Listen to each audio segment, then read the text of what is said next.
Return to Castlevania just released a new DLC for Dead Cells, and I've been crazy excited for this one. I loved Dead Cells when it first came out, and I've played it on numerous consoles and PC. Yeah, I've like quadruple dipped on this one. I even have it downloaded on my Apple TV. Gotta have access to it everywhere. That's how much I like this game. Now, Dead Cells, it was the first roguelike game I ever actually liked. It never tickled it for me to play a game where you die and you have to start all over again. But these guys who made this game, they did an excellent job of making you feel like even if you failed, you still made progress. The game is addicting. I love the art style, the smooth gameplay, the combat, and the challenge. Now, yeah, when you die, you lose everything, starting over with nothing from the beginning, but unlocking things in the game to have access to more powerful skills and weapons on each run feels great.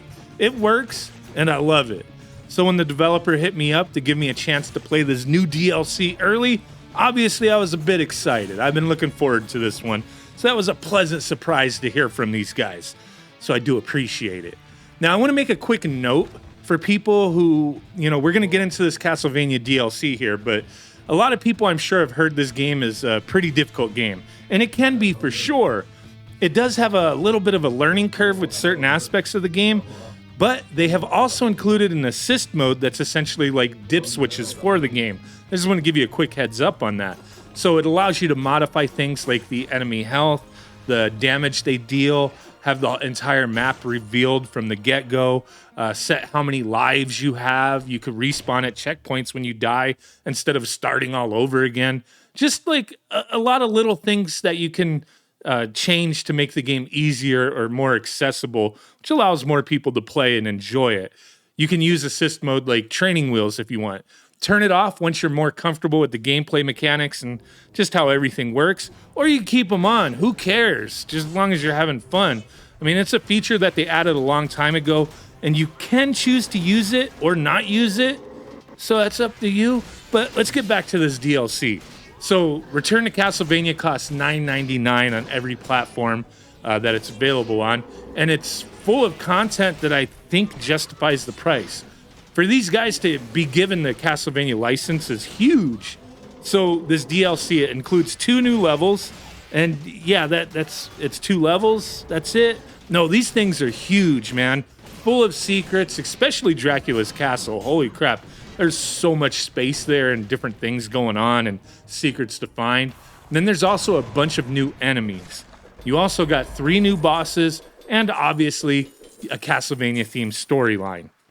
And that's going to be like, hey, Dracula's coming back and we got to defeat him, right? But we can also find 14 new weapons and 20 new outfits with a bunch of them that are like classic characters from the franchise that I thought was pretty cool. And they've also incorporated a ton of Castlevania music and reimagined Castlevania music in this DLC. There's a ton here. So I've played this content for about 15 hours now, maybe a little more, and I've only scratched the surface of what's included. Yeah, I have completed it, but there's still just so many things to find. I still have some weapons, outfits, just a bunch of little secrets and stuff that I need to look for. But it was really cool playing this game and seeing all the little references to older Castlevania games. I thought that was really cool. And there's also a secret level, so there's actually an extra level. There's a secret level where you get to play as Richter Belmont in a more classic Castlevania style of controls. And, with the weapons, you got the whip and everything. And you can destroy candles for hearts to use your items. It was a neat little distraction that I just accidentally stumbled across while I was like doing a run. So that was kind of cool. Now, obviously, Dead Cells, it was inspired by Castlevania. And this content that they've made, Castlevania themed, it just doesn't feel out of place. Doesn't feel like, oh, it's tacked on. And I think it's really cool just how everything integrates, and it just works. I really hope that this DLC is extremely successful. Maybe Konami will allow this developer to just make a full-on new Castlevania game in this style. I think that would be pretty sweet. I mean, if they're not going to do it, right? So when I started playing this, I was a bit rusty, as it's been a while since I jumped into Dead Cells. But having taken a break from the game for a little bit and returning to it, it did feel fresh. I never considered myself an expert at this game or anything, so yeah, I may not be a pro, but it just doesn't matter. Each failed run that I got went through, I got better and better.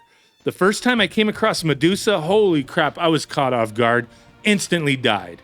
So much for that run. And I was right at the end of the game too. It can be frustrating, but I don't know, sometimes it's fun. Like, you fail and it's like, let me get better. It just reminds me of like old school games. So that's cool. Each run just becomes easier.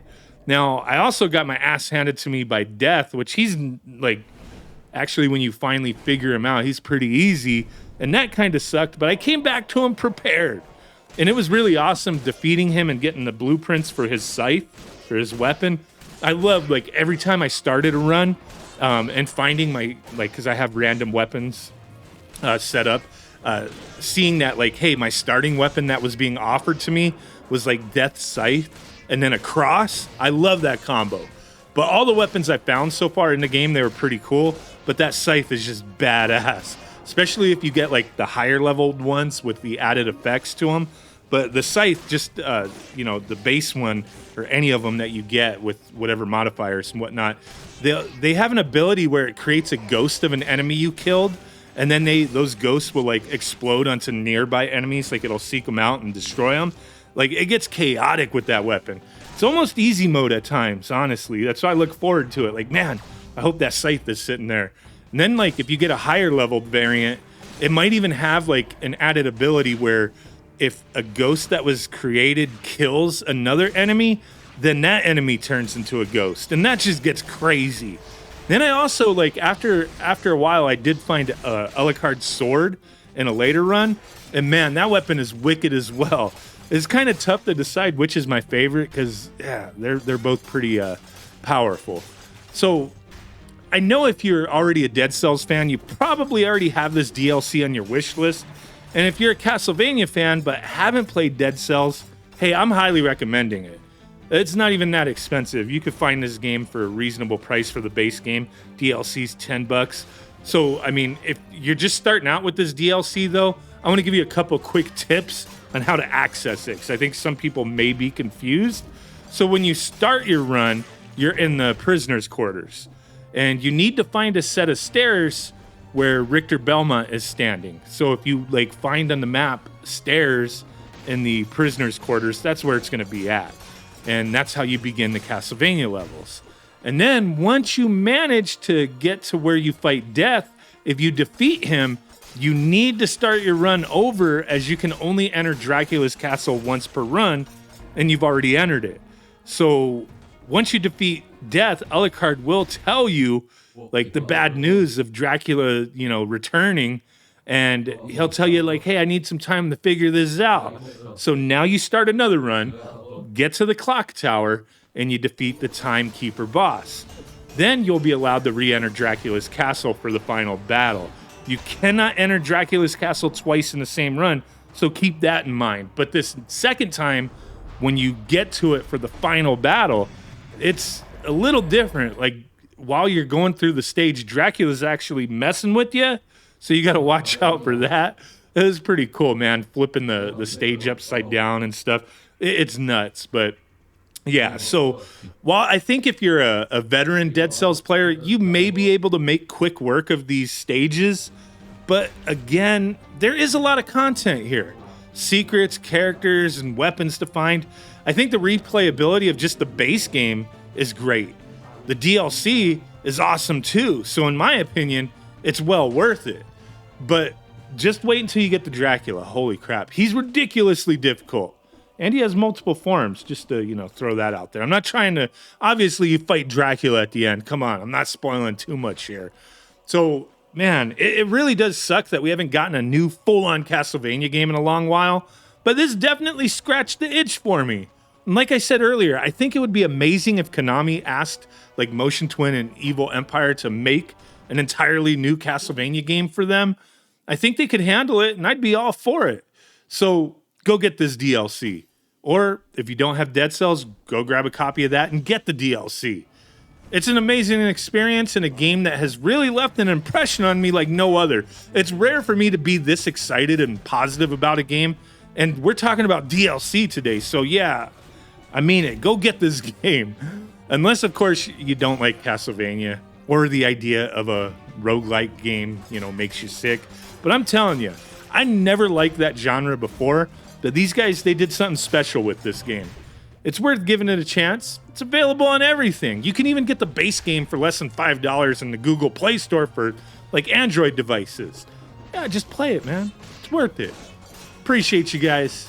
Let me know what you think. Bye.